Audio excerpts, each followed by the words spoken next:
Lahore airport पर जिंदगी अपने आम ढंग से चल रही थी। लोग अपने बैग्स घसीटते हुए नजर आ रहे थे। कोई अनाउंसमेंट्स सुन रहा था, कोई अपनों को गले लगाकर जज्बाती विदाई दे रहा था, तो कोई नई उम्मीदों और ख्वाबों के साथ सफ़र पर रवाना हो रहा था। मैं भी उन्हीं लोगों में से एक थी, दुबई जाने वाली अपनी फ़्लाइट की मुंतज़िर। बस कुछ घंटों की बात है, दुबई पहुंचते ही सब कुछ आसान हो जाएगा।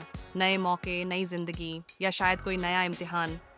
मैं फ़्लाइट के अंदर दाखिल हुई। सीट नंबर 18A खिड़की के पास की सीट थी। दिल खुश हो गया, लेकिन जैसे ही मैंने अपनी जगह ली, बराबर वाली सीट पर एक बुजुर्ग खातून नजर आईं। सफ़ेद दुपट्टा, चेहरे पर झुर्रियाँ, मगर मुस्कान में ऐसी मिठास थी जैसे बरसों की पहचान हो। बुजुर्ग महिला ने कहा, बेटा मेरा बैग ऊपर रखवा दो, मेरी कमर में दर्द है। कद भी छोटा है, मेहरबानी होगी। मैं थोड़ी झिझकी, खुद भी छोटे कद की थी। इतने में पीछे बैठे एक शरीफ बुजुर्ग उठे और बोले, बेटा तुम रहने दो, मैं रख देता हूँ।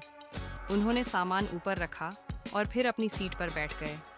उस वक्त तक सब कुछ बिल्कुल नॉर्मल लग रहा था। उड़ान के बाद वो महिला बातचीत में बहुत दिलचस्पी लेने लगीं। कभी मेरे कपड़ों की तारीफ करती, कभी मेरी अंगूठी का जिक्र करती। फिर अचानक सवाल पूछने लगीं, तुम कहाँ रहती हो? दुबई किसके पास जा रही हो? शादी हुई है? माँ बाप कौन हैं? वगैरह वगैरह। मन ही मन सोचते हुए, ये सब क्यों पूछ रही हैं? शायद तन्हा होंगी, अल्लाह से डरने वाली लगती हैं।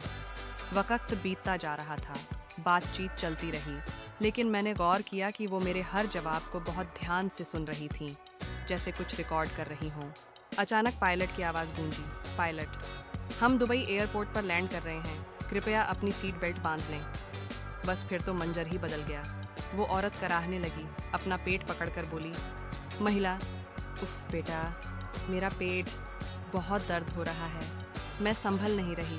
तुम मेरी बेटी हो ना, मुझे छोड़ के मत जाना। उन्होंने मेरा हाथ पकड़ लिया और अपना सिर मेरे कंधे पर रख दिया।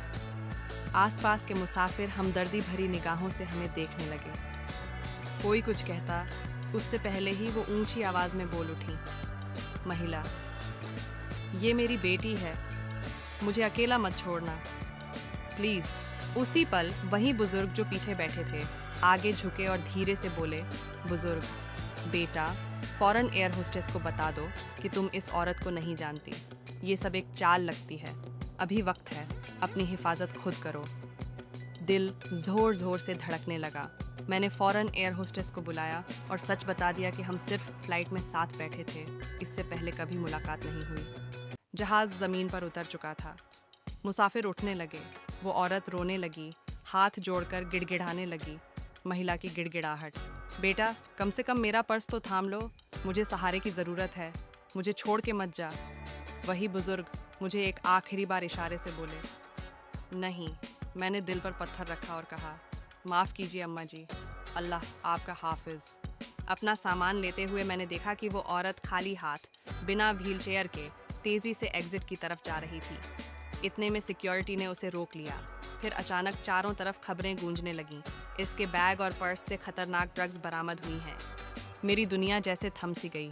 मुझे भी रोक लिया गया। सवालों का सिलसिला शुरू हो गया। तलाशी, फिंगरप्रिंट्स, पासपोर्ट जब्त, पुलिस के बेशुमार सवाल। तुम्हें वो कहाँ से मिली? क्या रिश्ता है तुम्हारा उससे? क्या तुमने उसका बैग उठाया था? कहीं तुम इसमें शामिल तो नहीं हो? तभी वही बुजुर्ग फिर से आ गए। उन्होंने पुलिस को बताया कि हम दोनों सिर्फ फ्लाइट में मिले थे, उससे पहले कोई जान पहचान नहीं थी। अल्लाह का शुक्र है मेरे फिंगरप्रिंट्स उस औरत के बैग या पर्स पर नहीं पाए गए। अब समझ आया वो बैग ऊपर क्यों रखवाना चाहती थी, मेरा नाम क्यों पूछ रही थी, मेरा भरोसा क्यों जीतना चाहती थी। वो मुझे इस्तेमाल करना चाहती थी। कई घंटों की पूछताछ के बाद मुझे जाने दिया गया। साथ ही ये नसीहत दी गई, सफ़र में कोई चाहे जितना शरीफ क्यों न लगे, उसके सामान को हाथ मत लगाओ। हर मुस्कान के पीछे सच्चाई नहीं होती। उस दिन के बाद से मैंने कभी किसी अजनबी का बैग, पर्स या ट्रॉली छूने की गलती नहीं की, और ना ही अपना नाम या ज़्यादा जानकारी किसी से शेयर की। ज़िंदगी सिखाती है, लेकिन कुछ सबक बहुत महंगे पड़ते हैं। दिल से पहले दिमाग से काम लो। अल्लाह हम सबको हर दिखावे वाली नेकी से महफूज रखे। आमीन।